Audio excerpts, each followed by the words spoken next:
Ho ho ho, and welcome to another day of the United Codes Advent Calendar. And today we're going to look at the page designer because that's a tool we use every day and it makes sense to be familiar with that. So first up I want to show you a little bit about attributes. So as you can see here on the right panel, on any region we of course change a lot of stuff in here.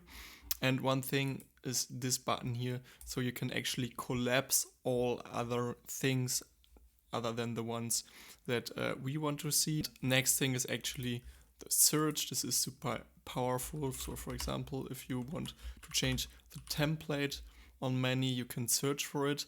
Then you can press a pin, and if you go to the next items, we can see that this actually sticks the search, it saves the search. Next up is the one, if you shift and then select multiple ones, you can actually change the template of all of these items in one go. That's super useful. The next thing is keyboard shortcuts. So if you click Option or on Windows Alt and Shift F1, you can see you get an overview of all the shortcuts that we can use in Apex. So let's, for example, use this create page one. So it's Control/CP. So the slash is for US keyboards. I will show a layout here. For my German keyboard, it's, for example, the minus key.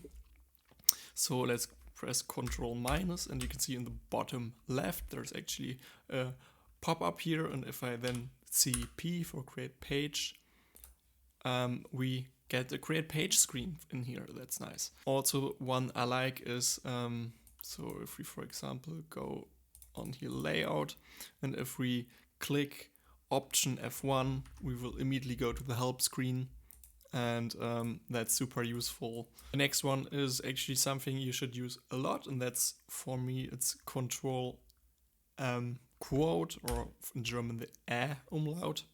And here, this is the search pop-up. You can also reach it actually over here. But what you can do with it is you can search for pages. So like, for example, list. We have like, on this page we have this thing, but we have like pages, lists, and shared components. We can quickly go to another page. You can quickly search for utilities. So for example, the unindexed foreign keys utilities report. Weird thing, I think there's a bug. This one does not work. It opens an edit translatable text dialog, but for others, you can directly go there. Another thing I really like is on dynamic actions, we can create opposite actions. So right click on this show, on this button, click create opposite actions, and it's creating one on the false tree. So you need a condition on the dynamic action, and then it's actually hiding instead of showing the right the same button. Next thing is actually what I see on a lot of pro users. I would say they like to move around stuff. For example, the utilities, for example, these are the main things you want to edit most of the time, so they put it in the center here, but you can really like drag around everything that you like. Thank you very much for tuning in, and see you tomorrow with another tip.